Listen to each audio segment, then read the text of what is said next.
साधु सत साहेब सत साहेब सत साहेब सत साहेब। जय सतगुरु साईं अरुणी जी महाराज को कोटि कोटि प्रणाम। जय सतगुरु कबीर साहिब जी को कोटि कोटि प्रणाम। आप सभी भक्तजनों प्रेमियों साधु संतों को मेरा कोटि कोटि प्रणाम। संत रविदास जी महाराज को कोटि कोटि प्रणाम। संत रामदेव रुणीचे वाले को मेरा कोटि कोटि प्रणाम। संत नानक साहिब को मेरा कोटि कोटि प्रणाम। संत भगवान बुद्ध को मेरा कोटि कोटि प्रणाम। सत्साय वंदे मातरम। जय भारत माता, जय पृथ्वी माता, पूरी मानव जाति को मेरा कोटि कोटि प्रणाम। तो भक्तजनों प्रेमियों, कल हम शब्दों के बारे में बता रहे थे ना, कल वाली वीडियो में, कि शब्द कहाँ से उच्चारण होते हैं। तो देखिए, आप संस्कृत में अगर जाओगे, चाहे ऋग्वेद जाओ या संस्कृत में जाओ, संस्कृत डिक्शनरी में जो मैंने बताया था ना कि ए अक्षर से उत्पन्न होने वाला कोई शब्द नहीं है। जैसे ए से उत्पन्न होने वाले शब्द हमारे मूल भारत के नहीं है। जैसे अकबर, तो अकबर हमारा भारत का मूल नहीं है। अनार, अनार ये फारसी का है, अरबी फारसी का शब्द है। अनार हमारा नहीं है। अचार ईरानी है, अचार भी हमारा नहीं है। जैसे जिनको बोलते हैं ना शरणार्थी, तो वो ये अचार वगैरह पहले उधर मतलब दूसरे देश के थे, हमारे यहाँ अभी रह रहे हैं ये, तो ये हमारा मूल शब्द नहीं है। अग्नि, अग्नि जो शब्द है, ए जो अक्षर आता है, अग्नि भी हमारा शब्द नहीं है, और हमारा शब्द है आग। ठीक है। एक जैसे आचार अनाचार, आचार अनाचार ये प्रवृत्तियां शरीर की होती है। तो हमारे जो ए लगता है वहां नहीं हो जाता है। ए और न जो हमेशा है वो नहीं का ही जो है संबंध करता है। ए जो होता है वो परे का संबंध करता है। तो ऐसे उत्पन्न होने वाले शब्द हमारे भारत के नहीं है, कोई एक दो है, एक दो है, वो हमारे भारत का मूल का एक दो शब्द है, लेकिन संस्कृत के में नहीं है। जैसे एक लिखा ना अनुष्ठान, तो अनुष्ठान हमारा मूल भारत का शब्द थोड़ी ही है। जैसे करते हैं ना कि यज्ञ अनुष्ठान, अनुष्ठान हमारा शब्द नहीं है। अनुष्ठान बाहर का ही शब्द है। जो पूजा पाठ करते हैं बाहर के ग्रीक वाले हैं या अरबी फारसी वाले हैं, वो अनुष्ठान करते हैं, हमारा नहीं। तो आज हम सतगुरु कबीर साहिब की वाणी का जो एक बहुत बड़ा महत्व अर्थ है, और हम देखते हैं कि वो सतगुरु कबीर साहिब का महत्व अर्थ ऋग्वेद में कैसे आया और यजुर्वेद में कैसे आया। हालांकि ऋग्वेद की जो शुरुआत होती है वो कौन से देवता से शुरू होती है? क्या परमात्मा से शुरू होती है या कोई देवता से शुरू होती है? यजुर्वेद क्या कहता है अध्याय 31 और 32 में? तो हम आज बताएंगे कि यजुर्वेद कहां तक वो कर रहा है। भाई वेद कहां तक उसका पता बता रहे हैं। वेद तो एक वेद मान्यता नहीं दे रहा। वेद जो है परमात्मा के बारे में मान्यता नहीं दे रहा, या प्रमाण दिया हो या कहा हो, ऐसा नहीं है। वेद हर जगह एक बात का उदाहरण उठता है। हम आज यजुर और ऋग वेदों की दोनों की बात बताएंगे कि सतगुरु कबीर साहिब का एक शब्द यजुर्वेद में कैसे आ गया, ऋग्वेद में कैसे आ गया। और जो देव शब्द है वो तो महान सम्राट अशोक को कहा जाता था देव। पियदसी देवानम पिए, पियदसी देवा, ये तो पाली प्राकृत धमलिपि के हैं जो शिलालेखों पे भी आज लिखा हुआ है। तो ऋग्वेद में देव देवता ये शब्द का कहां से आ गए भाई? ये तो गड़बड़ है। ऋग्वेद यजुर्वेद जो हमारे जो भारत का मूल जो संस्कृति शब्द है किसी महान व्यक्ति के लिए, उसको ही देवा या देवता या देव कहा जाता है।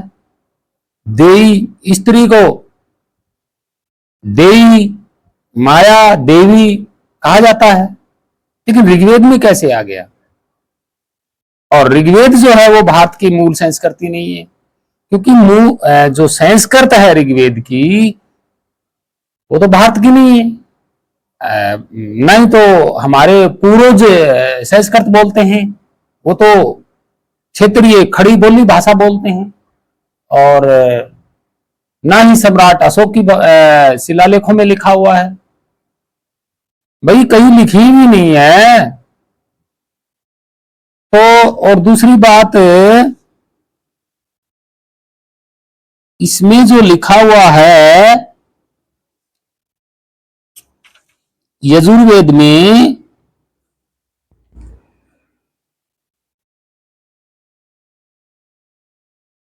कि मतलब बहुत सारी ऐसी बातें लिखी हुई है जैसे जोड़ तोड़ के लिखा हुआ हो, और लिखने वाले को पता ही नहीं है कि तू लिख क्या रहा है भाई।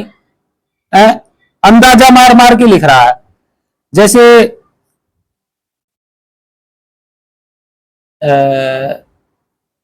कोई बात होती है तो एक आइडिया नहीं लगाते कि भी ऐसा होता होगा, लोग ऐसे मानते हैं।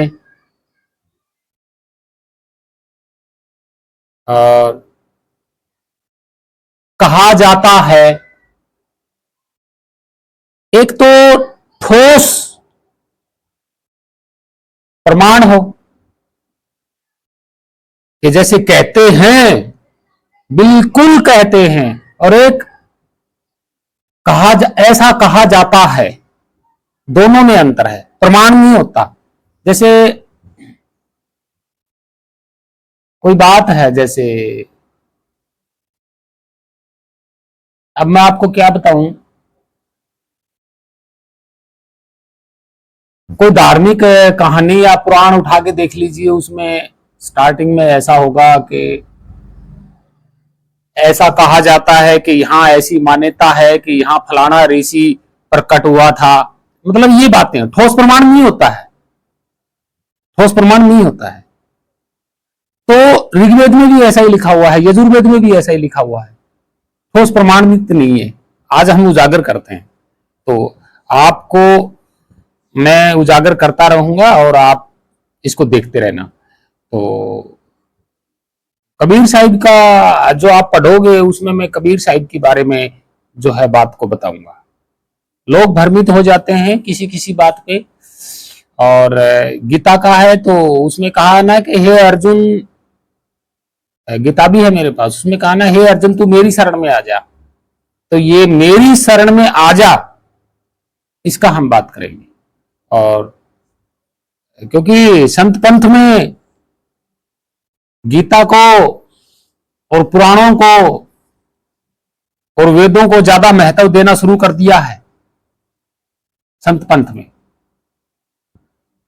हालांकि संत पंथ का तो मार्ग ही अलग है, उसमें गीता, रामायण, महाभारत, शास्त्र, पुराणों का कोई महत्व नहीं है।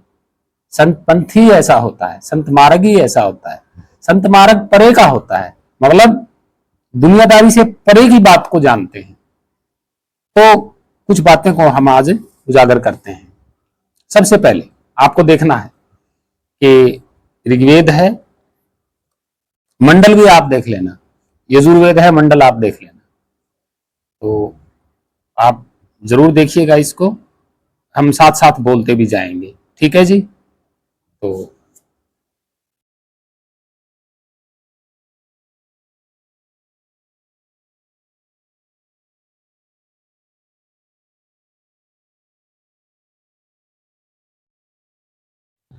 तो ये है यजुर्वेद। तो यजुर्वेद ये देख ले लीजिएगा आप, और इसको हम खोलते हैं, ठीक है जी। इसको हम खोलते हैं, स्टार्टिंग भी देख लेते हैं यजुर्वेद की। स्टार्टिंग क्या है इसकी? तो स्टार्टिंग है ओम।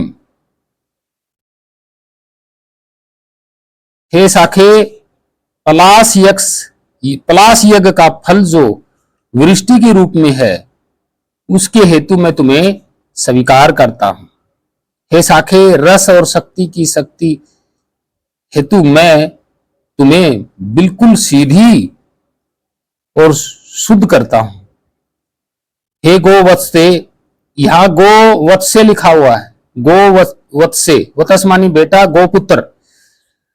तो यहाँ पे आपको ये यजुर्वेद का है। आश्रम में ऊंचे स्थान पर बैठकर स्वामी के सभी पशुओं की रक्षा करती रहो। तुम इंद्र की इच्छा पूर्ति से दूध का संरक्षण करने वाली हो। चलो आगे पढ़ते हैं इसको थोड़ा सा। यह है अध्याय 32 और इसको शुरू करते हैं यहां से।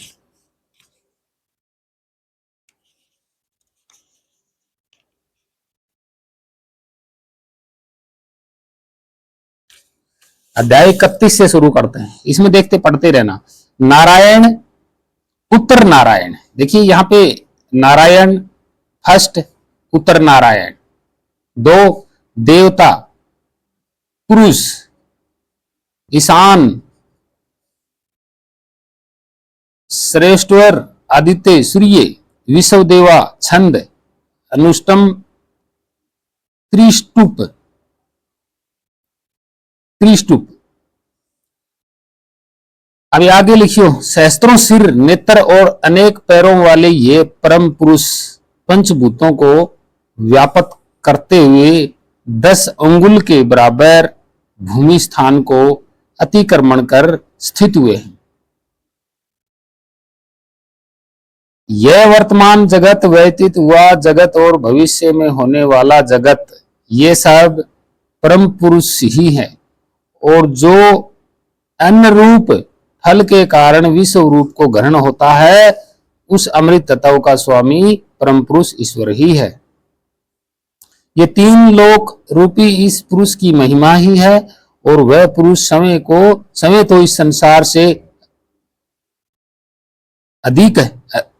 सभी प्राणी उसके चौथाई भाग इस पुरुष का त्रिपात रूप अविनाशी और अपने ही प्रकाशात्मक स्वरूप में स्थित है। संसार के स्पर्श से हीन ये 3 पाद वाला परम पुरुष सर्वोत्तम स्थान में स्थित हुआ है। इसका एक पद जगत में सृष्टि संहार द्वारा बारंबार आवागमन करता हुआ विधिवत रूप होकर स्थावर जंगम प्राणियों को देखता हुआ व्याप्त करता है। उस परम पुरुष से विराट की उत्पत्ति हुई है। विराट का अधिकरण करके एक ही पुरुष हुआ। वह विराट पुरुष उत्पन्न होकर अनेक रूपों वाला होकर पृथ्वी की रचना करते हुए 7 धातु वाले शरीरों की रचना की। उस सर्व आत्मा की जिस यज्ञ में अर्चना होती है, उस यज्ञ से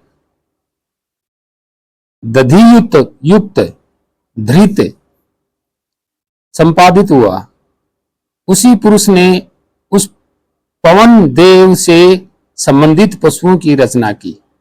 वे पशु हरिण आदि तथा गो और असव आदि।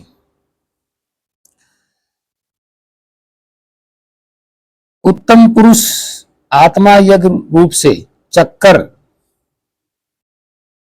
शाम, अथर्व और यजुर प्रकट हुए।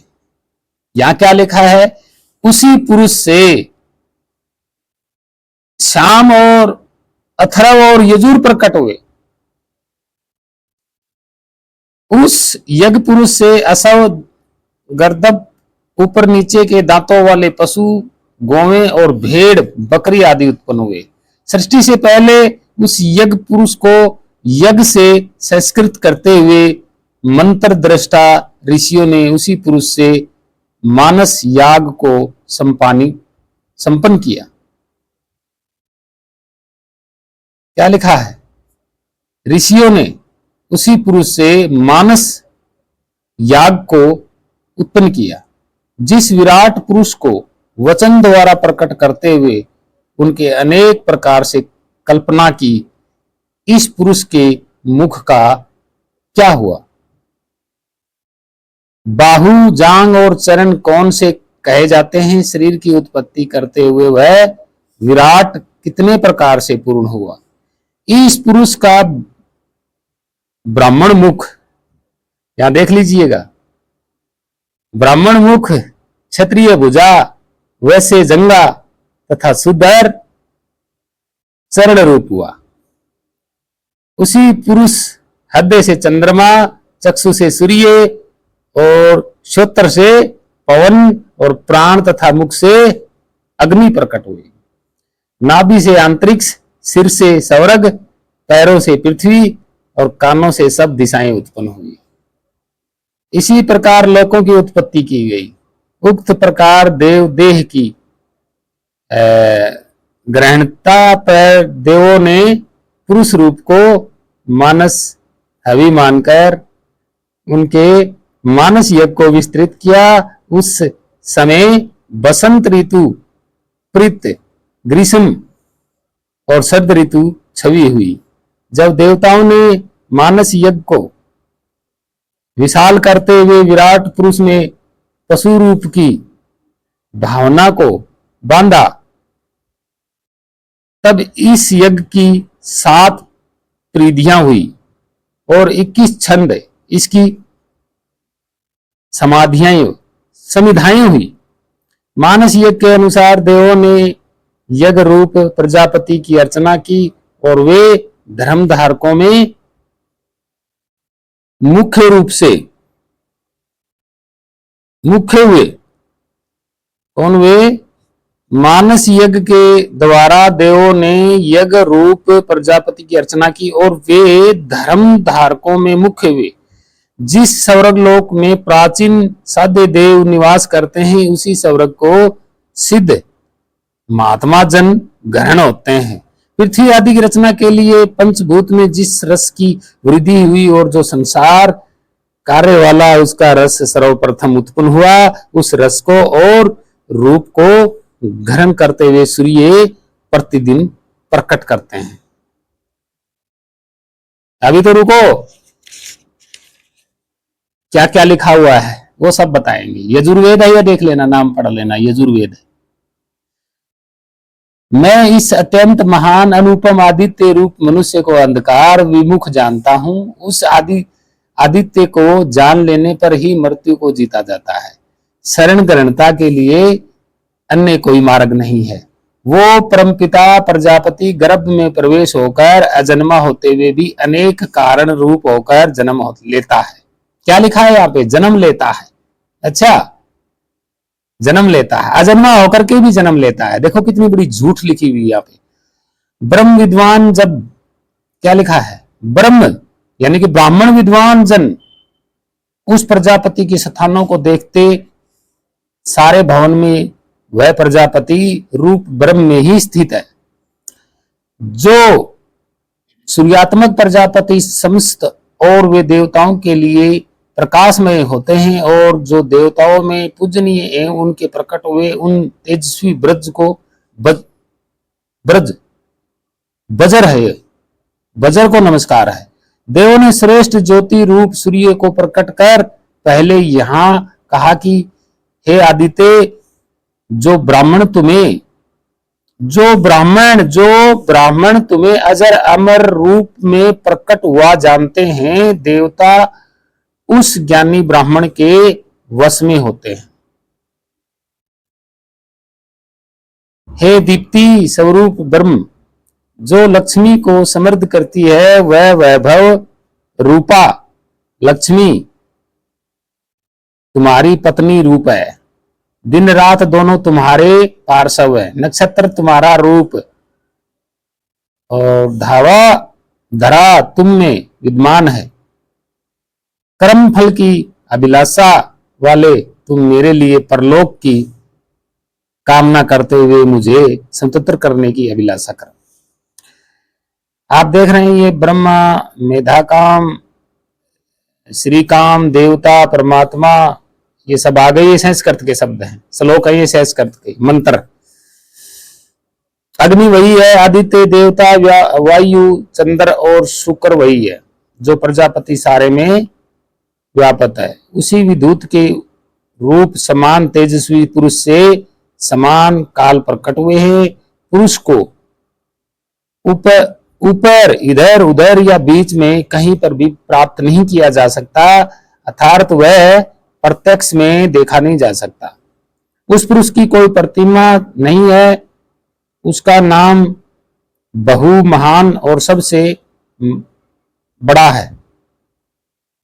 यह विख्यात देव समस्त दिशाओं को विद्यमान कर स्थित है। मनुष्य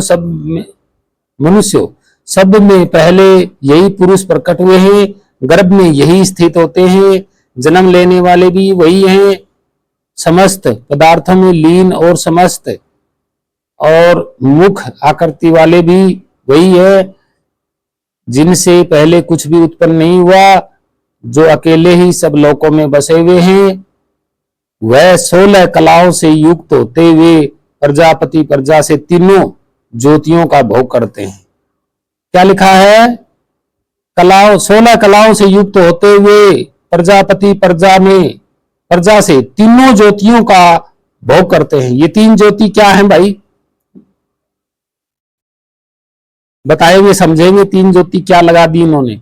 जिन मनुष्यों ने स्वर्ग लोक को बढ़ोतरी देने वाला निर्मित किया और भूलोक को धारण आदि दृढ़ किया, जिसने सूर्य मंडल को और स्वर्ग को स्तंभित किया, जो अंतरिक्ष में वर्षा रूप जल का रचनाकार है, हम उस देव को छोड़ करके अन्य किसी हवि प्रदान करें, जिसने आहुति रूप आत्मा के द्वारा प्राणियों को स्थापित करने वाली सुंदर धरा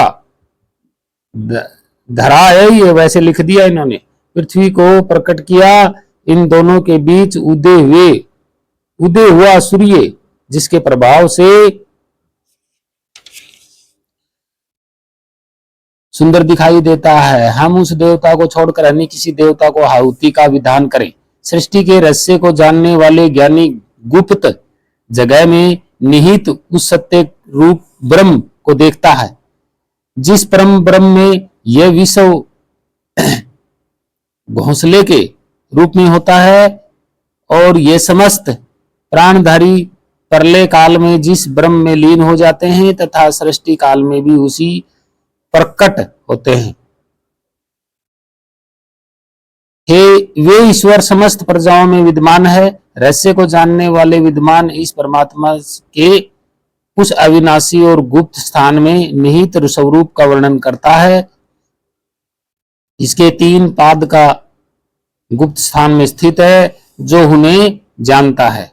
वह पुरुष हमारा बंधु है, वही हमारा रचयिता है, वही विधाता, वही सर्वलोकों तथा प्राणधारियों के जानने वाला है। यहाँ मोक्ष पद ज्ञान की गणना होती है। ऐसा वह ब्रह्म स्वरूप तृतीय धाम है। सारे भूतों को ब्रह्म मानकर और समस्त लोकों को ब्रह्म जानकर तथा समस्त दिशाओं और परिदिशाओं आदि को भी ब्रह्म मानकर सर्वप्रथम उत्पन्न हुई वाणी का प्रयोग कर आत्मा स्वरूप से यज्ञ के स्वामी ब्रह्म में लीन हो जाता है। धावा है ये, मेरे जन्म में दावा है, क्या है पता नहीं, क्या लिख रखा है यहाँ पे, धावा है ये। पृथ्वी और समस्त लोकों को भी ब्रह्म मानकर तथा दिशाओं और स्वर्ग आदि की परिक्रमा कर यज्ञ कार्य के अनुष्ठान से संपन्न कर जो ब्रह्म को देखता है, वह अज्ञान रूपी इस संसार को त्याग कर ब्रह्म में लीन हो जाता है। यज्ञ के रक्षक अद्भुत बल वाले इंद्रदेव, मैंने बताया था ना कि इंद्रदेव को ज्यादा महत्व दिया है। हालांकि इंद्रकार और उस अक्षर नी शब्द का कोई लेना देना नहीं है। इंद्रदेव के सखा बोल, इंद्रदेव के ही है वो कुटुंब कबीले वाले सखा मित्र जो भी है। इच्छा योग्य अग्नि से धन धान और महान ज्ञान वाली मति को की विनती करते हैं। हे अग्नि, जिस बुद्धि को देवतागण और पितरगण इच्छा करते हैं, उस बुद्धि से मुझे पूर्ण करो। वह आहुति तुम्हारे लिए स्वीकार हो। वरुण देव जब तत्व ज्ञान से परिपूर्ण बुद्धि प्रदान करें, अग्नि और प्रजापति मुझे बुद्धि प्रदान करें। हे इंद्र और पवन मुझे बुद्धि प्रदान करें। दाता मुझे सद्बुद्धि प्रदान करें। यह आहुति स्वीकार करे।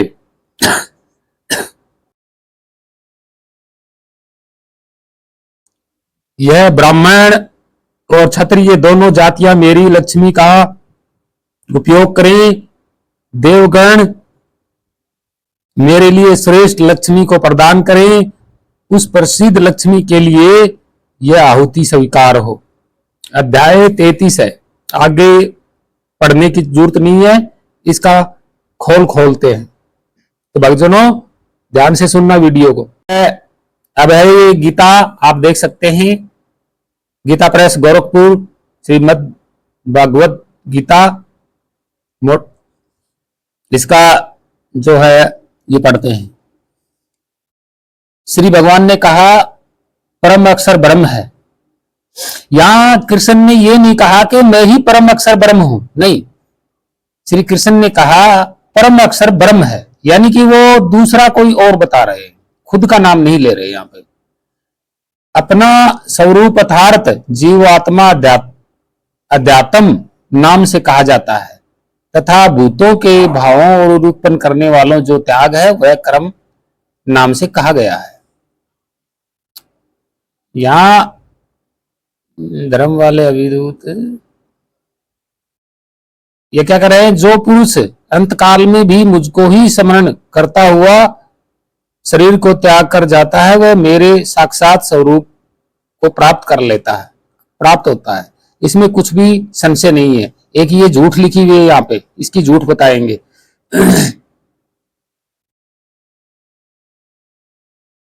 भाव को समन करता हुआ शरीर का त्याग करता है,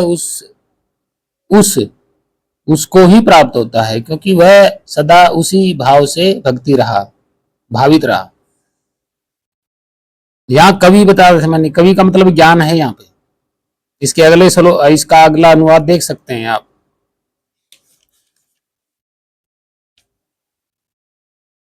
जो पुरुष, या जो पुरुष था, कवि का अर्थ नहीं बताया उन्होंने यहाँ पे। जो पुरुष सर्वज्ञ अनादि सबके नियंता सूक्ष्म से भी अति सूक्ष्म सबके धारण पोषण करने वाले अचिंत्य स्वरूप सूर्य के सदृश नित्य चेतन प्रकाश स्वरूप और अविदा अति से परे शुद्ध सच्चिदानंद धन परमेश्वर का स्मरण करता है।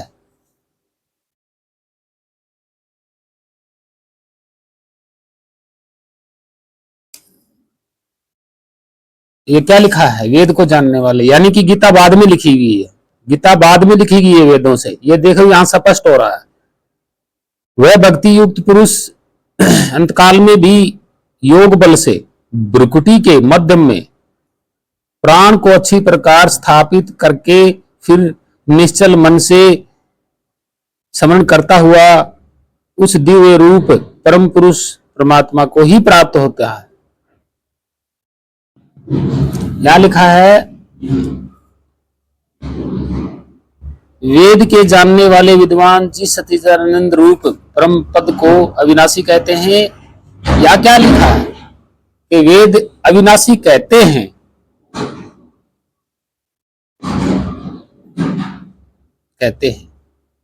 यतनशील सन्यासी महात्मा जन जिसमें प्रवेश करते हैं और जिस परम पद को चाहने वाले ब्रह्मचारी लोग ब्रह्मचार्य का आचरण करते हैं, उस परम पद को मैं तेरे लिए सापेक्ष में कहूंगा।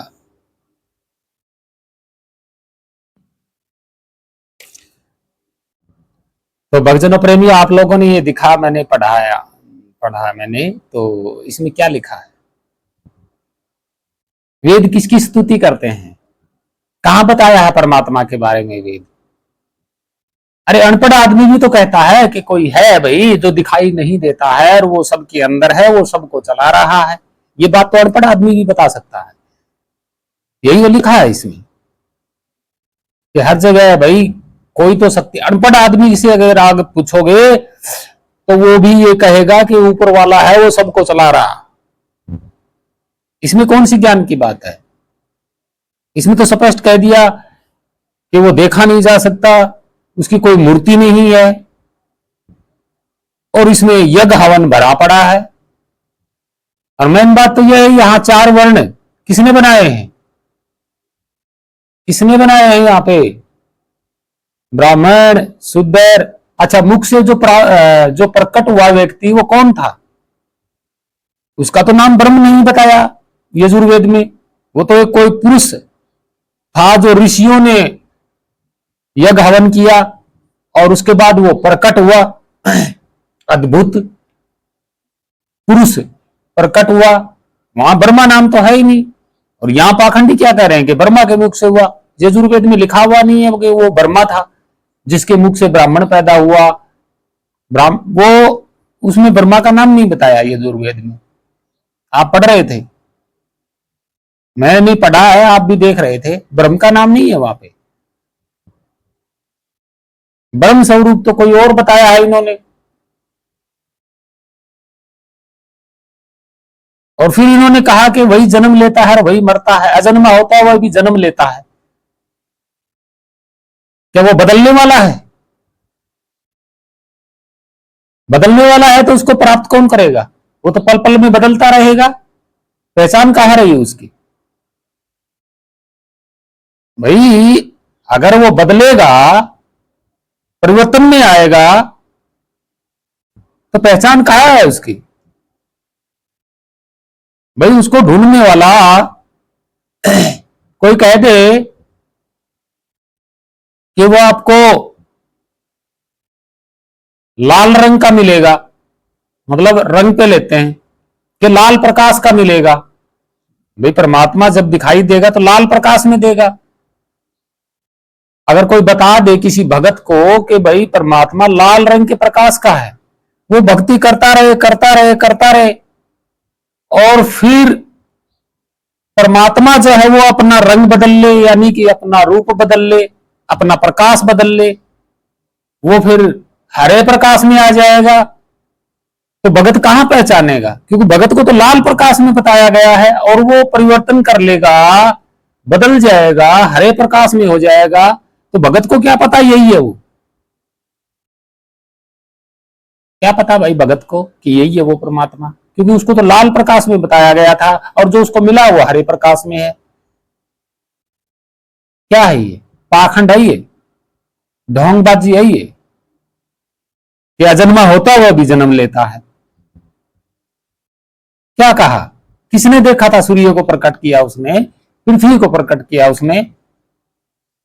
ये कह रहे हैं कि सबसे पहले गाय, गाय, हिरण, घोड़े, इनको प्रकट किया। और फिर सबसे अहम बात तो यह है कि इन्होंने इंद्र को बताया कि इंद्र उसका सखा है। सखा मतलब रिलेटिव संबंध है, उसका रिश्ते में संबंध है। किसका? उस नी अक्षर नी आदि नाम सत्य नाम का इंद्र बताया गया। और इसमें यज्ञ हवन बताए गए, आहुति, अग्नि की आहुति। और इसमें फिर सबसे प्रथम और मुख्य ब्राह्मण को बता दिया यजुर्वेद में। प्रथम मुख्य ब्राह्मण को बताया गया है।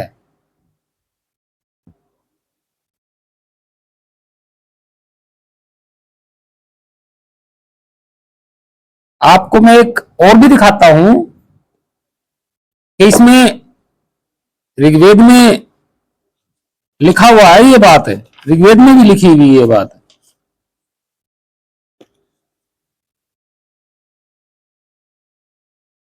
ऋग्वेद में नहीं है, यजुर्वेद में ही है ये बात है। आपको आश्चर्य होगा जान के कि ये क्या लिख दिया। और ये कह रहे हैं कि हम वो करते हैं। ये इसमें लिखा हुआ है कि कामना करते हैं। और इसमें आगे जो मैंने थोड़ा सा छोड़ दिया था वो पढ़ा नहीं था। कि ये ब्राह्मण और क्षत्रिय दोनों जातियों, बताया था ना मैंने, ब्राह्मण और क्षत्रिय दोनों जातियां लक्ष्मी। तो ये गपोड़ कहां से शुरू हुआ है? ये वेदों का 1400 ईस्वी के बाद, 1200 ईस्वी में खिलजी आया यहां पे। और आठवीं, पांचवी छठी शताब्दी, मतलब 8वीं शताब्दी से पहले तो कोई भेदभाव ही नहीं था। 5वीं छठी शताब्दी में कोई भेदभाव नहीं था, ना ही कोई वेद था वहां पे उस जमाने में।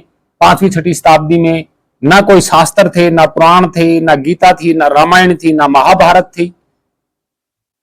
और रही बात भाषा की, तो भाषा सम्राट अशोक की ब्रह्मलिपि, धम्मलिपि जो है, ये ब्रह्म ब्रह्म तो नाम इन्होंने दिया है, हालांकि पाली प्राकृत धम्मलिपि है वो तो सम्राट अशोक की जो शिलालेखों पे मिलती है। अगर संस्कृत होती, आदि अनादि काल के वेद होते, संस्कृत होती, तो कहां ना मिलती? अमेरिका में मिलती, ईरान में मिलती, अफगान में मिलती, सऊदी अरब में मिलती, हर जगह मिलती। और जो मूल सभ्यता है हमारी हड़प्पा संस्कृति, सिंधु घाटी, और जो पिथौरागढ़ है के, मतलब राखी गढ़ी, इनमें तो वो भाषा मिली नहीं संस्कृत। वेद और शास्त्र पुराण मिलते हैं संस्कृत में अन्य, और भारत की जो मूल भाषा है प्राकृत और धम्म लिपि वगैरह में, इनमें तो मिलता ही नहीं है। तो ये आपको क्या लगता है, वेद आदिनादि काल से है? अरे भेदभाव जाति पाति तो थी ही नहीं। हड़प्पा संस्कृति जो सिंधु घाटी सभ्यता के है, पूरा का पूरा शहर निकला है, किसी की भी झोपड़ी नहीं निकली वहां पे। पूरा का पूरा जो गांव है वो पूरा का पूरा पक्का मकानों से है। इसका मतलब क्या होता है, वहां पे ऊंच नीच जाति पाति थी ही नहीं, सब बराबर थे, एक समान थे, सब भेदभाव था ही नहीं। इन्होंने तो यहाँ कलयुग, सतयुग, त्रेता, द्वापर, कलयुग बना दिए हैं। गीता खुद कह रही है कि जो वेद को जानने वाला होता है, इसका मतलब गीता बाद में छपी है। वेद अगर 1464 में के बाद लिखे गए हैं हाथों से, और उसके बाद ये छपे हैं, गीता प्रेस में है, प्रिंटिंग प्रेस 1923 के बाद भारत में लगी, तब छपे हैं ये। 1400 ईस्वी, 1464 ईस्वी में ये हाथ से लिखे गए थे संस्कृत में। 1200 ईस्वी में, 1100 ईस्वी में संस्कृत तैयार हुई, 1200 ईस्वी में। और इसमें फिर ये जाति पाति भेदभाव लिख दिया। इसमें क्या लिखा है, लक्ष्मी सिर्फ ब्राह्मणों और क्षत्रियों के पास होगी। क्या लिखा है इसमें कि लक्ष्मी जो धन है वो ब्राह्मण और क्षत्रियों के पास ही होगी। तो यहां कौन शूद्र है, कौन क्या है भाई, कौन से? और जो ब्राह्मण और क्षत्रियों के अलावा बाकी दुनिया कौन सी जाति की है भाई?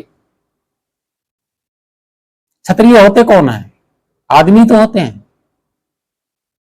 इन्होंने तो ब्राह्मण को सर्वश्रेष्ठ बना दिया, जो कि ज्ञान ज्ञान इसमें एक पैसे का भी ज्ञान नहीं है। वेदों में, पुराणों में एक पैसे का भी ज्ञान नहीं है, कहीं पे भी किसी बात का प्रूफ नहीं है, किसी बात का प्रमाण नहीं है। ये खुद आइडिया बता रहा है कि कोई परमात्मा है जिसकी मूर्ति ही नहीं है, उसको प्रत्यक्ष आंखों से देखा नहीं जा सकता, तो वेद को क्या पता कि कोई है? भी वेदों को क्या पता कोई है?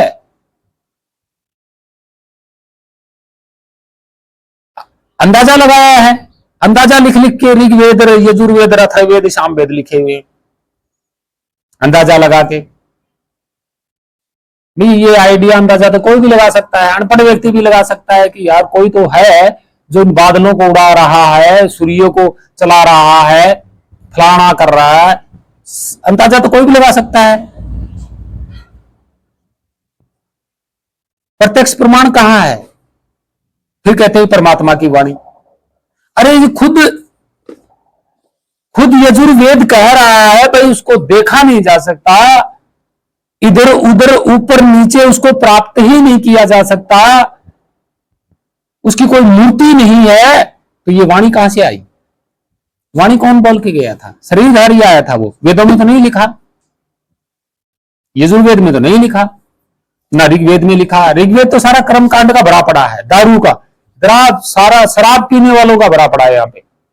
ये ऋग्वेद सबसे पहला वेद जो है, यज्ञ हवन करते हैं, बलि चढ़ाते हैं, जानवरों की मांस खाते हैं और शराब पीते हैं, और उनका श्रेष्ठ देवता इंद्र बताया गया है, जो बहुत बलशाली, जो मार काट करता है, युद्ध करता है।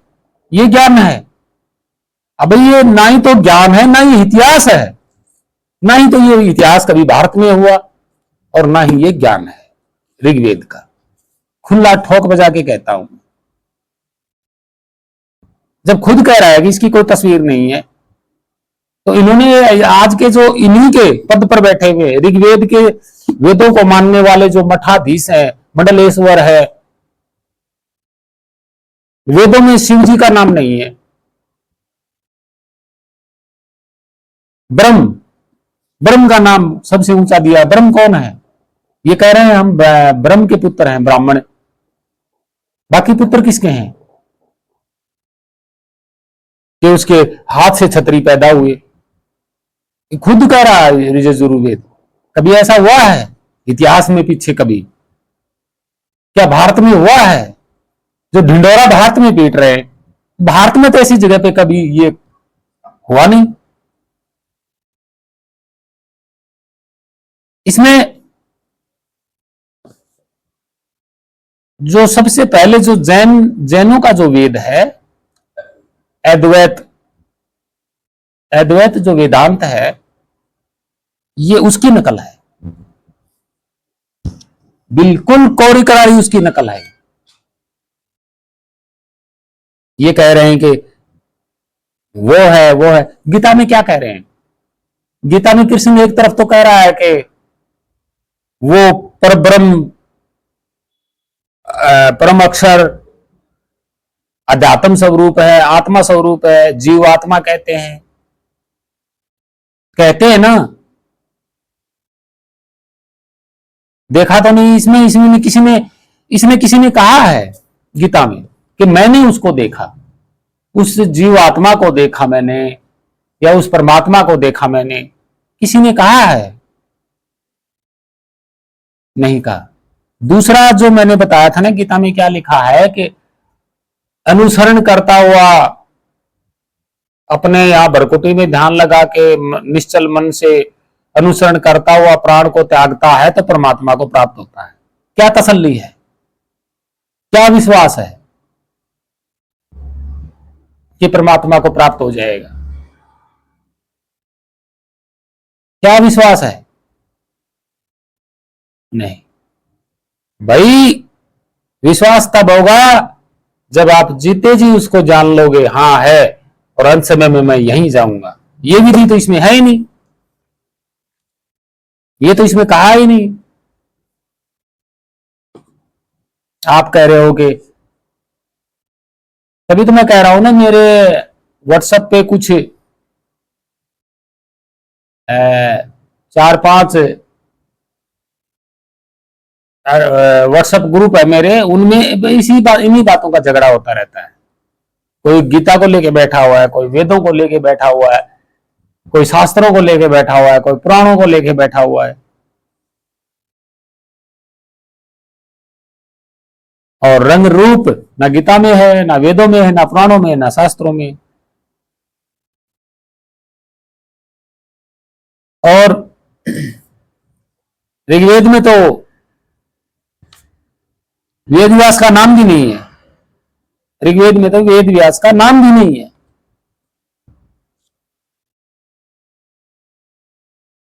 कोई और ही लिख रहा है, कोई और ही अनुवाद कर रहा है, और नाम दे दिया वेद व्यास का। झूठ दिया है नाम। मान लीजिए मैं किसी भाषा में कुछ लिखूंगा, ठीक है जी। तो मैं कहूंगा कि ये फलाने ऋषि ने कहा था। भाई मैं लिखने के बाद उस पर लिख दूंगा कोई भी अपने मन से नाम लेके कि ये इस ऋषि का ज्ञान है, मैंने लिख दिया। क्या पता वो ऋषि कभी हुआ था या नहीं हुआ था, दुनिया तो जानती ही नहीं है। तो भक्तजनों प्रेमियों, आप लोगों ने ये वेद का सुना कि 4 वर्ण व्यवस्था, ये 1200 ईस्वी के बाद वर्ण व्यवस्था हुई है और 1200 ईस्वी के बाद जाति पातियां क्षत्रिय वगैरह हुए हैं। और शूद्र, मैंने पहले भी मैं इन पे वीडियो बना चुका हूं। और जो है गीता में भी वर्ण व्यवस्था है, शूद्र के बारे में भी है। तो इसका मतलब ये तो 1400 यानी कि 1600-1700 ईस्वी में लिखी गई है और उसके बाद 1923 में छाप दी गई। तो ये क्या है? राजनीति है। भागवत गीता भी राजनीति है, ऋग्वेद भी राजनीति है। किस पे कर रहे हैं राजनीति? जो भोले भाले इंसान हैं, जिनको छोटी जाति में धकेल दिया है, जिनसे नफरत करते हैं, उन पे राज करने का तरीका है ये।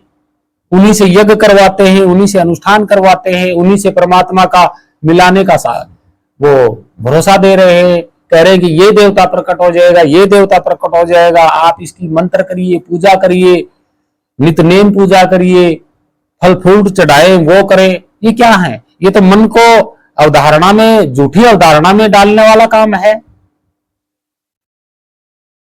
ये कोई भक्ति है? ये कोई ज्ञान है? ये है ज्ञान संतों का। और फिर इसमें यह भी बोल दिया यजुर्वेद में कि सब में वो समान रूप से है। जब वो सब में समान रूप से है तो यहां जाति बनाने की क्या जरूरत थी? भाई सब में वो समान रूप से है तो आदमी भी सारे समान रूप से हैं।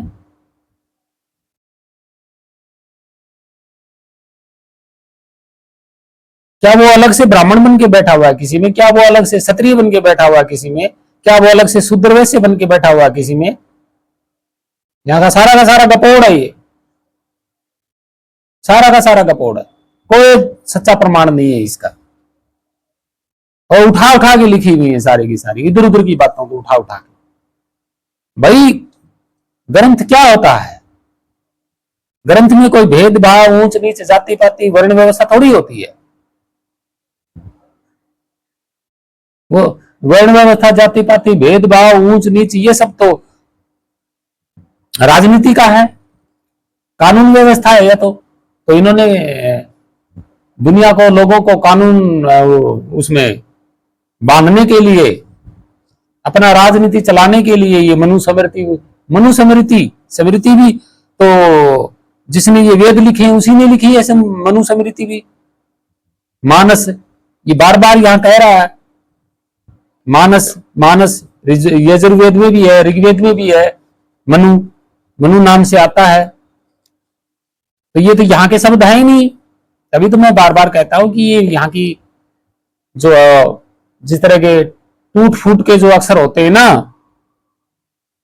टूटे फूटे अक्षर, जिस तरह त्रिस्तूप ये लिखा हुआ, त्रिस्तूप, ये टूट फूट के अक्षर होते हैं ना, आधे अधूरे अक्षर, कोई नीचे लगा दिया, कोई ऊपर लगा, ये भारत की मूल भाषा के अक्षर नहीं है।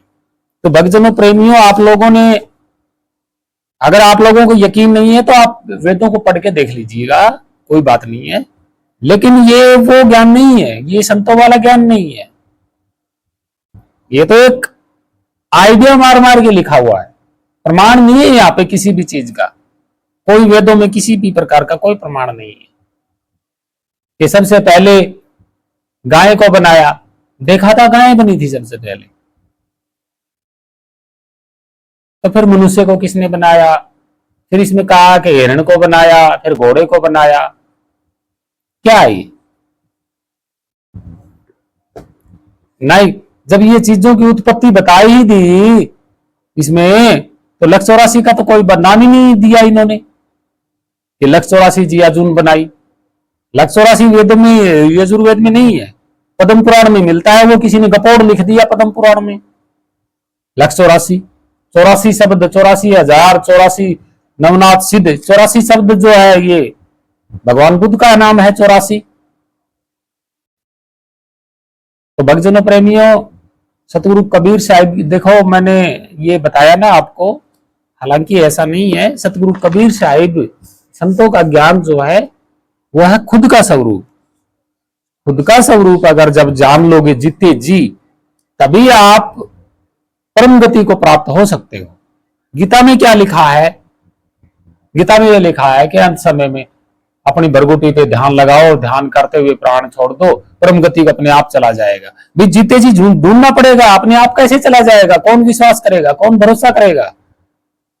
क्या है किसी को भरोसा कि मुझे अंत समय में मैं मुक्त हो जाऊंगा या बार बार नहीं आऊंगा, मेरा बार बार जन्म नहीं होगा शरीर का? है किसी को विश्वास?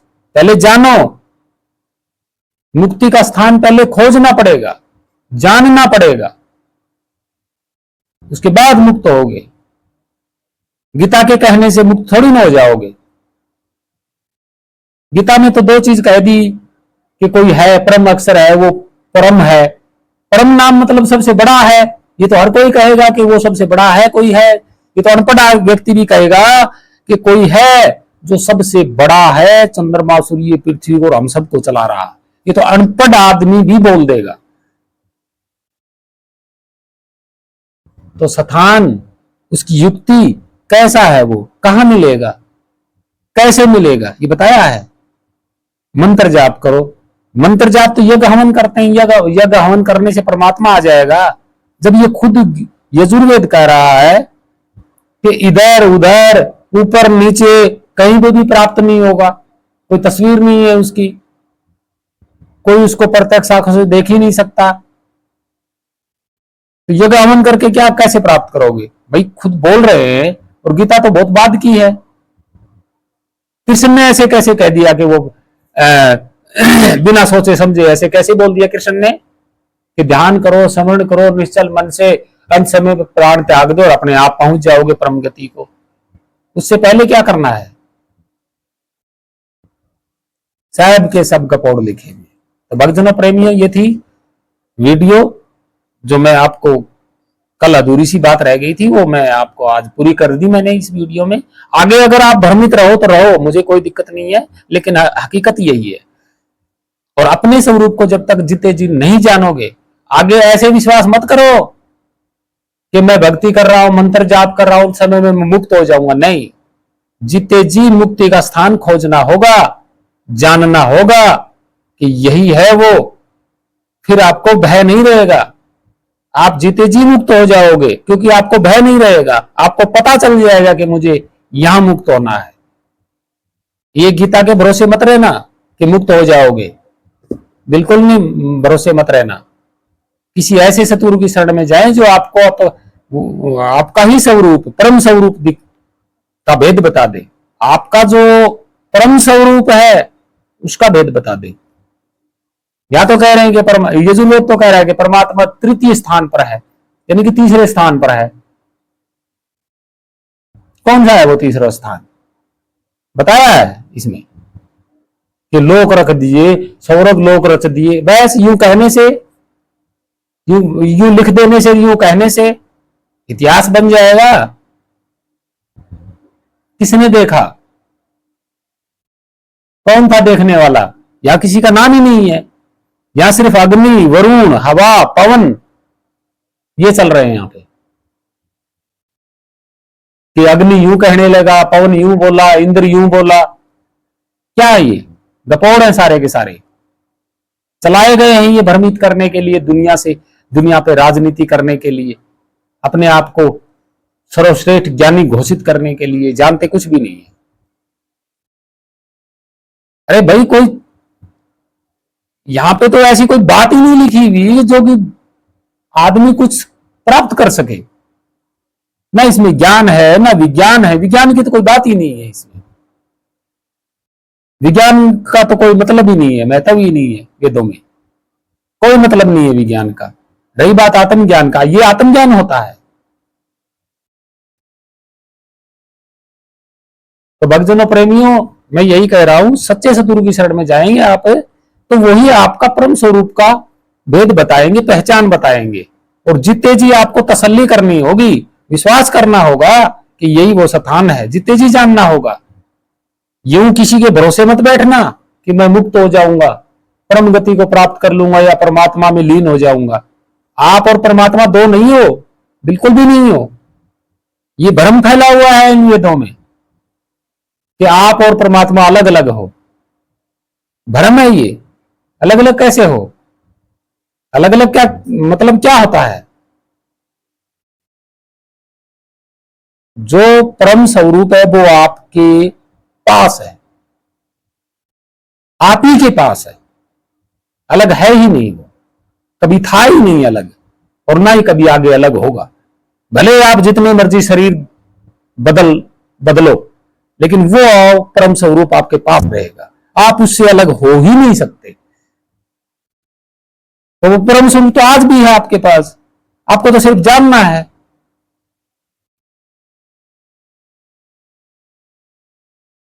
संत रामपाल जैसे ये ग्रंथ खोल खोल के पढ़ा रहे हैं, इसमें कबीर है, परमेश्वर है, फलाना है, ढिमका है। ये है संत रामपाल का ज्ञान, जो पढ़ देता है, आगे से आगे परोस देता है लिखी लिखाई बातों को, खुद से तो कभी जाना ही नहीं। तो भक्तजनों, प्रेमियों, ऐसे पाखंड से दूर रहना। अगर आपने स्वरूप, परम स्वरूप को जानना है तो ऐसे पाखंड से दूर होना ही पड़ेगा। आपको किसी के साथ जिद्दी नहीं करनी है। वेदों में लिखा है, ग्रंथों में लिखा, गीता में लिखा, रामायण में लिखा, महाभारत में लिखा, नहीं, ये लड़ाई झगड़ा छोड़ दीजिएगा, कोई फायदा नहीं है। आपने अच्छी तरह से पढ़े नहीं, पढ़ोगे तो पोल खुल जाएगी इनकी सबकी। एक वाणी बोल देता हूं मैं, जो लो ध्यान विदे न पावे, जो लो ध्यान, लो का मतलब वो ज्ञान स्वरूप, जो लो ध्यान विदेह न पावे, तो लगी भव में फिर आवे। तो लगी मतलब बार बार लगी, एक छोड़ा एक पकड़ा, एक छोड़ा एक पकड़ा शरीर। भव में, लक्ष्य 84 में नहीं बताया यहां पे, भव में, भव सागर में फिर आवे। ध्यान विदे और वो नाम विदे, विदेहा, दो लखे पावे मिटे संदेहा। क्षण एक प्रेम विदेह समाई, ताकि महिमा वर्णन न जाई।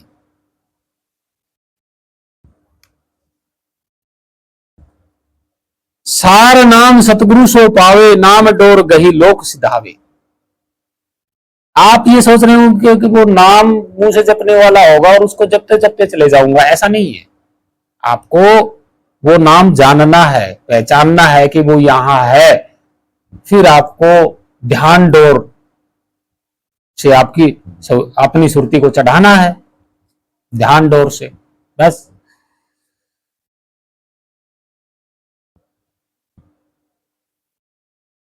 नाम डोर गही लोक सिधावे, धर्म राय ते ही शीश नवावे, जो हंसा नितत्व समावे।